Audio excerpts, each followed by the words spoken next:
British കാലത്ത് 2 ഉദ്യോഗസ്ഥർ അതിനകത്തേക്ക് കയറി. ഒരാൾ മാത്രമാണ് പുറത്തു വന്നത്. അത് മെൻ്റൽ ട്രോമയിൽ.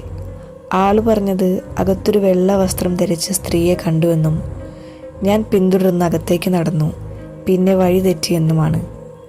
അതിനുശേഷം ആ മുറി കുഴഞ്ഞുപോയ വാസ്തവങ്ങളോടുകൂടെ പൂട്ടി അടച്ചിരിക്കുകയായിരുന്നു.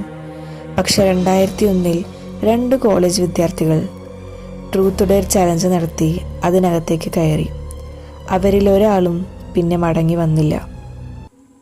വർഷങ്ങൾക്ക് ശേഷം അതിനകത്തൊരു മെയിൻ്റനൻസ് സമയം അവിടെ മാനവ അസ്ഥികൂടം കണ്ടെത്തിയെന്ന് പറയപ്പെടുന്നു.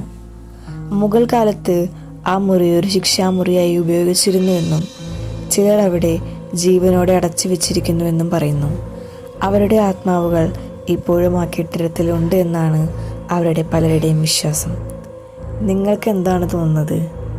ഇതിനകത്ത് കുറ്റം ചെയ്ത് അടയ്ക്കപ്പെട്ടവരുടെ ഒരു അവസ്ഥ ഒന്ന് ആലോചിച്ച് നോക്കി നോക്ക്. ഇരുട്ടും ഭക്ഷണമില്ല, വഴി ഏതാണെന്നറിയില്ല. അതിൽ പെട്ടുപോയവരെല്ലാം മെൻ്റലായിട്ട് പോയിട്ടുണ്ടാവും. അവരെല്ലാം ഇന്നും ആ മുറി ഇപ്പോഴുമുണ്ട്.